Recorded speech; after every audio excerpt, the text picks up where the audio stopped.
Olá, pessoal. Eu sou Leandra Pérez, superintendente de comunicação da B3. Muito bem-vindos a mais um podcast de resultados. Nesta edição, o Daniel Sonder, CFO da B3, e a Marcela Bretas, diretora de Relações com Investidores, analisam conosco o desempenho financeiro do segundo trimestre de 2021. Um trimestre onde a gente vê um avanço na vacinação, reabertura das economias ao redor do mundo, mas temas como inflação, aumento de juros, manutenção de estímulos pelos bancos centrais, também dividindo a atenção dos investidores e impactando o resultado das companhias. No Brasil e com a B3, não é diferente. Nesse cenário, como é que está a B3? Quais foram os principais impactos para o negócio da Bolsa do Brasil? É essa conversa que começamos agora e convidamos vocês a participar. Daniel, bem-vindo. Mais um trimestre de resultado forte na B3, com receita e lucro crescentes na comparação com 2020. Ao mesmo tempo, uma desaceleração nos volumes quando comparado ao que foi o desempenho do primeiro TRI de 21. Como é que a gente entende esses dois momentos da companhia? Oi, Leandra. Oi, Marcela. Obrigado a todo mundo por nos ouvir de novo. De fato, a gente está vendo um crescimento muito robusto no mercado de capitais. Só nesse trimestre, a gente teve 13 IPOs e 10 follow-ons, com captação de 46 bilhões de reais. Além disso, se a gente olhar o número de investidores que vieram para o mercado de ações na B3, são mais de 1 milhão de investidores novos no período de um ano. Por outro lado, o que a gente observou nesse segundo trimestre em particular, Leandra, é que a volatilidade, de forma geral, diminuiu nos mercados. E isso afeta o volume do mercado de ações. Então, a gente teve, na comparação com o primeiro TRI de 2021, onde a volatilidade ainda estava mais alta, a gente teve uma queda de 10% nos volumes. Ainda assim, a gente está falando de um volume no segundo TRI de 33 bilhões de reais por dia, que é 17% acima do que a gente viu no mesmo trimestre do ano passado e bem acima do que a gente observava no mercado antes da pandemia. O contexto positivo que a gente vê no mercado de capitais está contribuindo com esse crescimento e, com isso, o lucro operacional da B3 subiu em mais de 30%. Se a gente olha os sinais de recuperação da economia e os juros ainda no patamar saudável, a gente vê aí os indícios de que o nosso momento de crescimento e de sucesso no desenvolvimento do mercado de capitais pode continuar, e isso vai ser bom para todas as linhas de negócio da B3. Beleza, Daniel, obrigado. Marcela, seja muito bem-vinda e eu começo aqui conversando com você sobre produtos. Acho que esse segundo TRI, a gente viu lançamentos em várias linhas que não são as mais tradicionais de negócios da B3, como seguros e cripto, por exemplo. Você pode comentar como é que andam as iniciativas da companhia em novos negócios? Oi, Leandra. Olá para todos que nos escutam. Com certeza, essa diversificação está em linha com a estratégia de expansão do nosso portfólio de produtos no nosso mercado core e de diversificação para mercados adjacentes que sejam próximos ao nosso ecossistema. Então, a B3 vem investindo e trabalhando fortemente para reestruturar sua forma de desenvolver projetos e soluções, com os times trabalhando com a metodologia ágil e escalado, que vem nos permitindo acelerar, aumentar e diversificar as nossas entregas. Então, dois exemplos recentes dessas entregas são as novas modalidades de registros de seguros que a gente lançou e também os ETFs de criptomoedas que vieram ao mercado ao longo do segundo TRI. Esses ETFs permitem aos investidores terem exposição a criptoativos por meio de um instrumento tradicional, regulado, negociado em bolsa por meio das corretoras. E eles tiveram uma aceitação muito bacana. Em junho, para você ter uma ideia, os volumes de cripto de ETF na B3 já representavam o equivalente a mais ou menos 30% do volume total negociado no Brasil de bitcoins. Obrigada, Marcela. Eu queria continuar aqui no tema de expansão da B3 para negócios que vão além do seu core business e olhar um pouco, do ponto de vista estratégico, a parceria que foi anunciada com a TOTVS. Aí, Daniel, acho que essa pergunta vai para você. Esse é um modelo que a B3 considera usar em outros negócios? Qual foi o motivador estratégico dessa decisão aqui? Legal, esse acho que é um ótimo exemplo de como a B3 está se tornando mais aberta e mais flexível para explorar essas oportunidades em áreas adjacentes do nosso negócio. Então, a gente tem olhado desenvolvimento orgânico, como a Marcela comentou, a gente tem olhado aquisições e a gente tem olhado constituição de parcerias. Então, tem mais de uma forma da gente atuar. No caso da TOTVS, a ideia aqui é se juntar com alguém muito reconhecido no seu segmento e criar uma empresa capaz de capturar essa enorme oportunidade que existe no mercado de soluções de tecnologia para serviços financeiros. Está acontecendo uma grande transformação, uma forte demanda por produtos e serviços em função tanto do que está acontecendo nos grandes players, como na entrada de muitas fintechs nesse segmento. Então, a TOTVS Financial Services, né, que é a TFS, agora renomeada de Mensa, vai ser o veículo que vai representar a atuação da B3 e da TOTVS nesse espaço, reunindo a expertise que a TOTVS tem em software com a credibilidade e a robustez da B3. E acho que foi uma parceria muito legal, onde a gente, de novo, inova na forma de fazer negócio para poder servir melhor os nossos clientes. Beleza, Daniel. Eu queria, então, conversar um pouquinho com você sobre concorrência. Como é que a B3 avalia o avanço da concorrência nos mercados em que a companhia atua? Olha, o mercado financeiro, de fato, vive um momento de aceleração de mudanças e essa intensificação da competição a gente já analisa e avalia aqui na companhia há algum tempo, até porque a gente já convive com concorrência em vários dos nossos negócios.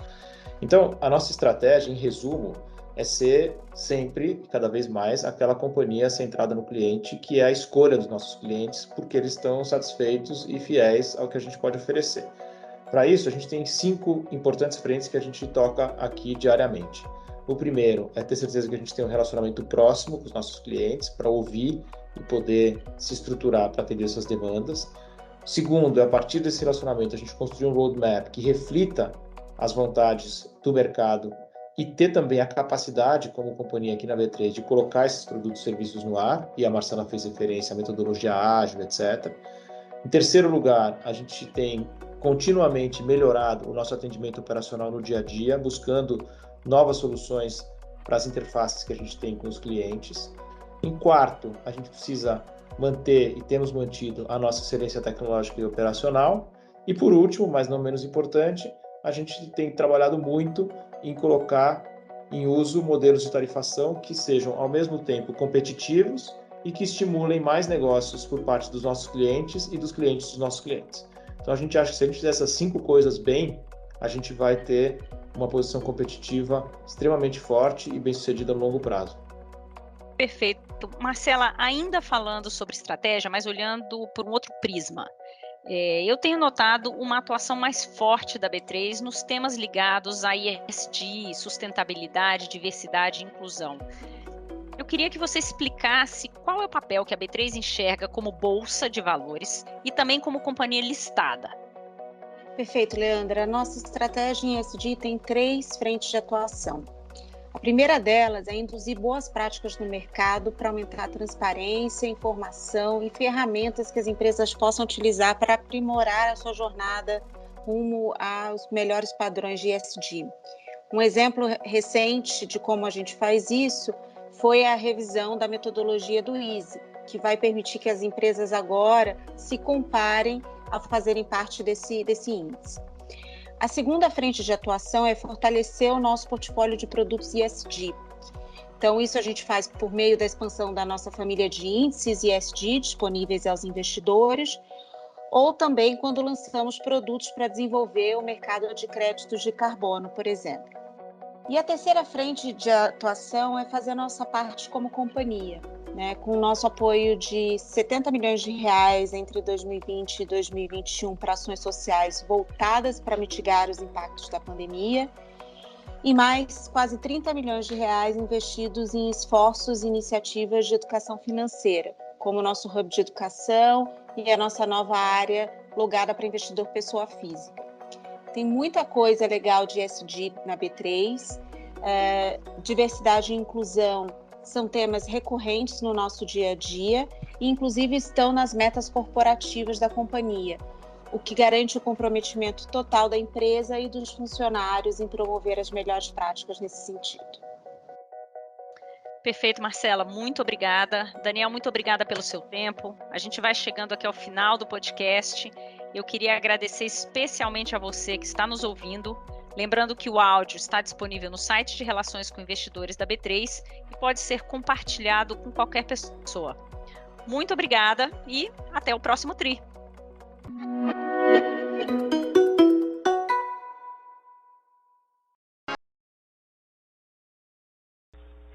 Bom dia e bem-vindos à audioconferência sobre os resultados do segundo trimestre de 2021 da B3. Neste momento, todos os participantes estão conectados apenas como ouvintes, e mais tarde iniciaremos a sessão de perguntas e respostas, quando as instruções para os senhores participarem serão fornecidas. Caso necessite de alguma assistência durante a audioconferência, queiram, por favor, solicitar a ajuda de um operador, digitando *0. Cabe lembrar que esta audioconferência está sendo gravada e transmitida simultaneamente pela internet, via webcast. O replay deste evento estará disponível após o seu encerramento. Gostaria agora de passar a palavra ao Sr. Daniel Sonder, Vice-Presidente Financeiro, Corporativo e de Relações com Investidores da B3. Obrigado, bem-vindo a todos ao nosso call de resultados do segundo TRI. Eu estou aqui com a Marcela Bretas, nossa diretora de RI, M&A e Estratégia, e também com o resto do nosso time de Relações com Investidores. Queria registrar aqui o meu agradecimento pela preparação e condução de todos os materiais e fechamento desse trimestre. Queria só abrir com alguns comentários rápidos, para depois a gente poder seguir para a sessão de perguntas e respostas. A B3 continua operando num ambiente extremamente favorável, onde a gente observa o desenvolvimento dos mercados financeiros e de capitais, nos quais a gente atua. A gente tem um ambiente de taxa de juros baixa e inflação sob controle, e isso tem contribuído para que a gente traga resultados positivos em todas as linhas de negócios quando a gente faz a comparação com o trimestre do ano passado. No mercado de ações, em especial, a atividade tem sido bastante aquecida. A gente teve, nesse período, um recorde de captação em renda variável, com 46 bilhões de reais, 13 IPOs e 10 follow-ons foram as ofertas que trouxeram esse resultado. As emissões de renda fixa também têm crescido bastante, 14% nesse trimestre comparado com o mesmo período de 2020. A gente vê um pipeline de oportunidades ainda muito grande, de ofertas sendo avaliadas pela CVM e pela comunidade de investidores, e a gente tem uma expectativa muito forte para a continuidade do crescimento do nosso negócio como um todo. Então, a Marcela agora vai dar uns números sobre a receita e eu volto a falar no final. Obrigado. Bom dia a todos. Vou passar aqui rapidamente pela performance de cada um dos segmentos, começando pelo segmento de listados, né, que engloba tanto ações quanto derivativos. A gente cresceu a receita esse trimestre 19,5% versus o segundo trimestre do ano passado. A gente teve no segmento de ações um ADTV de 33 bilhões de reais, que é 17% mais alto do que a gente atingiu no ano passado, mas 10% menor do que a gente observou no primeiro trimestre. O que a gente continua a observar é uma apreciação dos ativos, né? Então, o market cap cresceu 54% ano contra ano e 6% trimestre contra trimestre, mas uma menor volatilidade acabou trazendo o ritmo de turnover velocity para um patamar um pouco mais baixo. Então, a gente observou aqui 149% versus ano passado e primeiro trimestre acima de 175%. Do lado de balcão, receitas cresceram 6,8%, com as emissões de renda fixa, em especial CDBs, crescendo, com os bancos financiando para expandir carteira de crédito. Do lado de derivativos de balcão, o estoque também continuou a expandir, aumentando 22% contra o segundo trimestre do ano passado. Segmento de financiamentos, a gente cresceu receita 48,5% versus o segundo tri do ano passado. Lembrando que ano passado esse segmento foi bastante impactado negativamente pela pandemia. Então, a gente viu uma forte recuperação no mercado de venda e financiamento de veículos que vem se apresentando desde o fim do ano passado. No segmento de tecnologia e dados, a gente teve um aumento de receita de 24,3%. Destaque que foi a linha de utilização mensal, onde o número de clientes cresceu quase 15%, reflexo aí da expansão da indústria de fundos no Brasil. Por fim, ainda dentro de tecnologia de dados, acho que vale destacar que a quantidade de TEDs processados caiu bastante, 23,5% ano contra ano, mas esse é um serviço onde o preço é bastante determinado por volume. Então, num cenário de queda de volume, há uma queda no desconto, então a receita é bem menos elástica do que o volume nesse segmento. Passando para a despesa, a gente publicou um novo guidance de despesas ajustadas, refletindo aí nosso crescimento das atividades e o ritmo de expansão da companhia, além de um nível de inflação salarial mais alto que o esperado, que a gente agora já tem um pouco de visibilidade.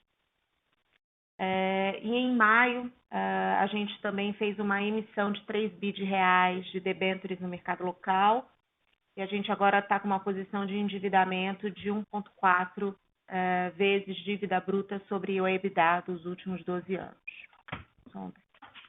O EBITDA dos últimos 12 meses. 12 anos não, imagina.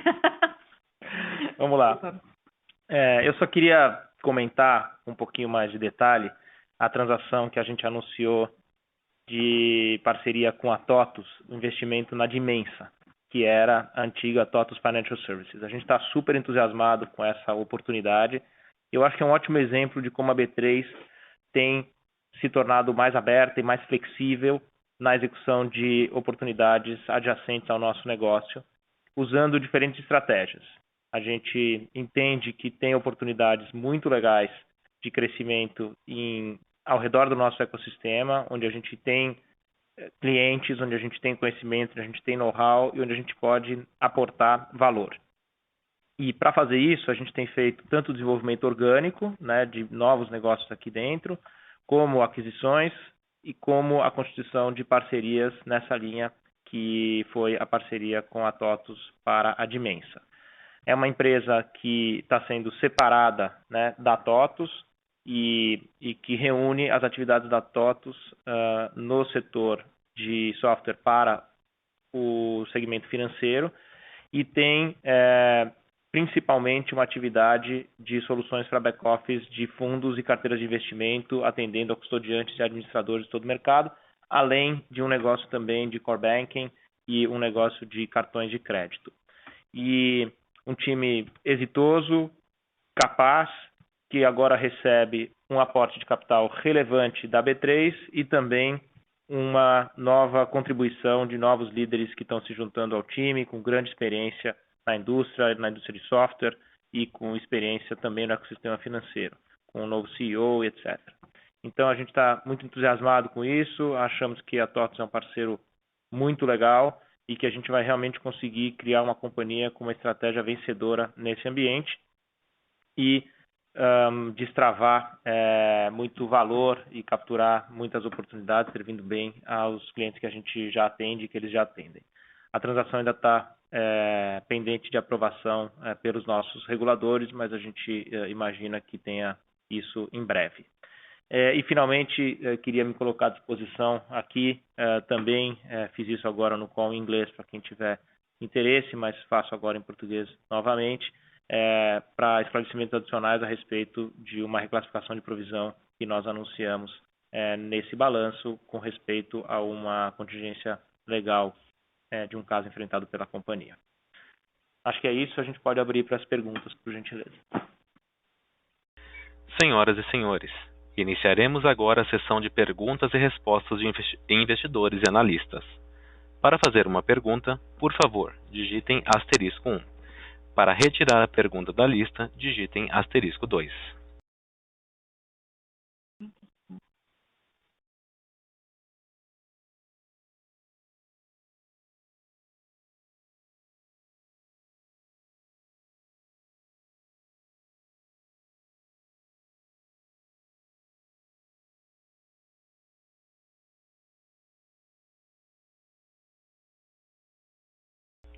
Lembrando que para fazer perguntas basta digitar *1.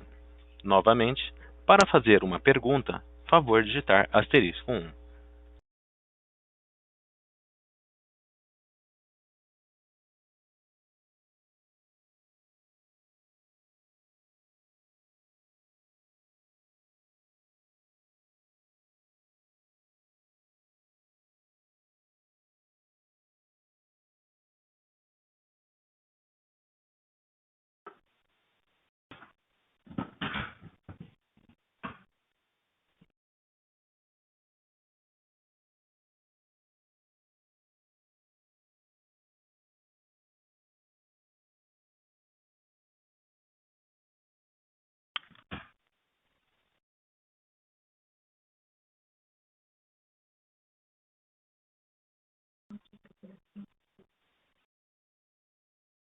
Nossa primeira pergunta vem de Leandro Amorim, do Prev. Por favor, Leandro, pode prosseguir.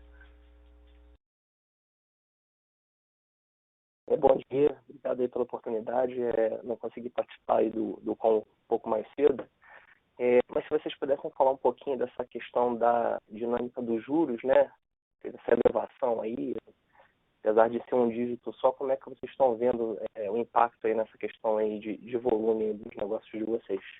Obrigado. Perfeito, Leandro. Acho que essa é uma boa consideração. A gente teve no Brasil, né, décadas aí de juros nos 2 dígitos, né? E isso, como você sabe, constrangeu e impediu na prática o desenvolvimento de uma parcela importante do conjunto de produtos e das estratégias de investimento das pessoas e dos investidores institucionais. E agora a gente viveu, né, um período de juros baixos, que inclusive atingiu, né, patamares inimagináveis e que eu acho que tem muito a ver com o contexto de pandemia e de crise econômica bastante severa que a gente viu aí nos últimos 2 anos, né?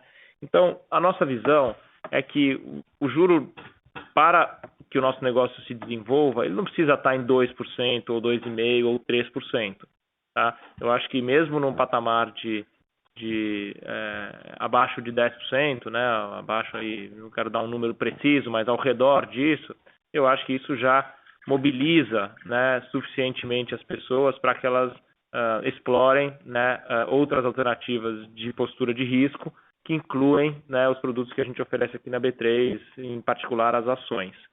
Então, eu acho que a movimentação de juros que a gente viu recentemente, ela é saudável para que se mantenha um ambiente macroeconômico equilibrado, em particular com relação à inflação, e não vemos os patamares atuais como uma ameaça ao desenvolvimento do negócio da B3 e a liquidez. Eu acho que o que tem afetado a liquidez nos mercados é a diminuição da volatilidade, isso você vê tanto no Brasil como fora, em função, né, da menor incerteza que o cenário incorpora, considerando as melhorias que a gente tem tido, né, em vacinação e etc. Então, você teve uma diminuição da volatilidade nos últimos meses. E, mais recentemente, também existe um efeito sazonal, né? O mês de julho, tradicionalmente, é um mês que, se você comparar com os meses logo antes e logo depois, na história da B3, ele sempre apresenta um volume de negócios mais baixo, porque existe as férias do hemisfério norte e uma certa retração dos investidores de forma geral. Então, a gente tem esses 2 fenômenos afetando o turnover no curto prazo, mas no longo prazo a gente acha que, enquanto a gente tiver, né, o ambiente macroeconômico estável e as taxas de juro de 1 dígito, a gente vai ser bem sucedido em continuar fomentando o crescimento do nosso negócio. Ótimo, obrigado. Se puder fazer mais uma pergunta, sobre essa questão da competição, né, teve muito barulho com relação a isso. Vocês estão tomando uma série de iniciativas de algum tempo e também, acho que até nos calls de vocês já comentam, né, que vai vir em algum momento. Vocês poderiam dar um update? Vocês estão esperando isso de repente para o ano que vem, mais para frente? Só se puder dar um update, por favor. Perfeito, Leandro, obrigado. A gente, assim, na competição, quando você fala de negociação de ações, né, que é a competição em bolsa de ações, a gente não vê isso acontecendo no curto prazo. A gente não vê nenhuma movimentação recente de players se estabelecendo, fazendo solicitações ao regulador, buscando a B3 para se conectar na nossa clearing, a nossa depositária, que seriam né, condições necessárias para a atividade, ou algum tipo de ruído de clientes nossos, né, de intermediários, de corretoras, sendo acessados por eventuais participantes novos que queiram entrar neste negócio. Isso posto, como você mesmo comentou, né, o nosso cenário é que isso eventualmente pode vir a acontecer se o mercado continuar sendo tão generoso em termos de crescimento e com tantas oportunidades como a gente prevê. Agora, me parece que isso, assim, do momento que a gente começasse a ouvir alguém se mexer até o lançamento, seria provavelmente um período longo, né? Um período, sei lá, de um ano, ou eventualmente mais de um ano, até que se concretizasse de fato a competição. Em paralelo, acho que vale a pena mencionar que a gente enfrenta a competição, né? Que a gente, por exemplo, na questão de registro, né, de títulos de valores imobiliários, de renda fixa, existem pequenos competidores que têm aí buscado se estabelecer e a gente tem tomado as medidas, né, comerciais, operacionais e feito as iniciativas de cliente para buscar manter a dominância que a gente tem nesse mercado, continuando atendendo bem os nossos clientes, e temos sido bem sucedidos ao longo do tempo, né? Essas empresas se lançaram há algum tempo e o nosso market share permanece de longe, né, o mais relevante dentro desse mercado, e essa competição, de certa forma, nos estimula, né? Nos estimula a fazer o que a gente precisa fazer, estar de olho, né, no que é mais importante, ouvindo nossos clientes e melhorando o nosso serviço. Da mesma maneira, e eu comentei isso um pouco no anterior, né, muito se falou alguns anos atrás da eventual competição por listagem no exterior, né, e que o mercado internacional estaria mais apto a capturar as empresas mais bacanas brasileiras do que o mercado da B3. E isso, na verdade, não se concretizou. A gente tem muita alegria e orgulho do trabalho que foi feito por nós e também pela comunidade de investidores aqui no Brasil, que culmina com uma série de IPOs, vários deles de indústrias novas, vários deles de indústrias transformadoras e disruptoras, e isso consolida, né, uma visão e um trabalho que é de reafirmar a relevância do mercado brasileiro para a listagem no ambiente que, voltando ao teu tema, é um ambiente competitivo, onde existe escolha para os emissores. Tá ótimo, é muito claro. Obrigado aí pelas respostas. Nossa próxima pergunta foi originada pelo sistema de webcast. Vem de Eduardo Bopp, da Franklin Templeton. A pergunta é: poderia dar maiores esclarecimentos sobre a reclassificação da provisão?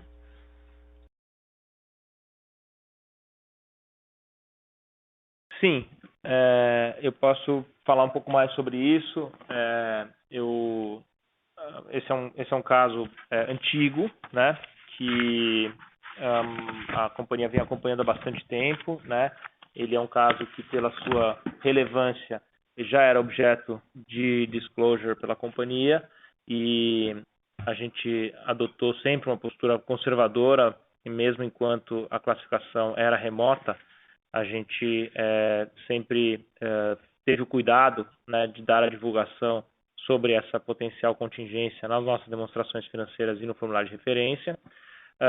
É um caso no qual o último julgamento foi amplamente favorável à B3, já que a gente ganhou por 4-1 no TRF em 2017, né? E ele é um caso que é um caso vivo, né? A gente tem aí os motivos, eu posso, se tiver interesse, eu posso detalhar mais, mas ele é um caso onde a gente conseguiu, né, como eu falei nesse julgamento, demonstrar que agimos com absoluta correção nos episódios aí ligados à desvalorização de janeiro de 1999. Nessa ação nós somos corréus junto com dois bancos, os seus sócios, o Banco Central, os seus administradores, e existe uma acusação, né, de que a conduta da BMF, que é, né, uma antecessora da B3, teria levado a eventuais prejuízos aí ao Tesouro Nacional, ao erário. E nós elencamos, né, diversos argumentos de defesa com respeito a isso, em especial, né, que de fato havia uma crise sistêmica e que a postura da infraestrutura de mercado financeiro, né, da BMF, foi correta em destacar para as autoridades a iminência, né, desse risco sistêmico. Também chamamos a atenção, né, e demonstramos que não houve ganho financeiro, que não houve nem sequer uma ação para proteger o patrimônio da companhia, porque isso não estava em risco naquele momento. E a gente, então, teve sucesso no nosso pleito junto ao judiciário, né? Entretanto, como eu falei, esse é um caso que tem diversas nuances, diversos andamentos, e os andamentos mais recentes trouxeram aí uma recomendação dos nossos consultores jurídicos para que a gente fizesse essa reclassificação. Então, nós aqui adotamos aí uma postura conservadora nesses temas e acatamos essa sugestão e também fizemos o disclosure apropriado disso, né, deixando assim, os acionistas saberem sobre isso, mas a gente segue muito confiante de que vamos ter sucesso nesta discussão. Lembrando que para fazer perguntas basta digitar *1. Novamente, para fazer uma pergunta, favor digitar *1.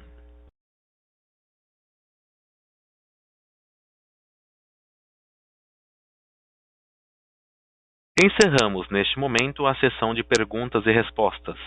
Gostaria de passar a palavra ao Sr. Daniel Sonder para as considerações finais.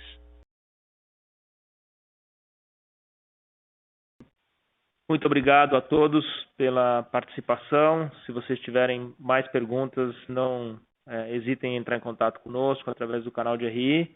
E queria de novo registrar meu agradecimento às equipes de RI, finanças, comunicação, jurídico e todos que apoiaram aí na divulgação desse resultado. Um abraço a todos. Obrigado. A audioconferência da B3 está encerrada. Agradecemos a participação de todos. Tenham um bom dia e obrigado por usarem a Chorus Call Brasil.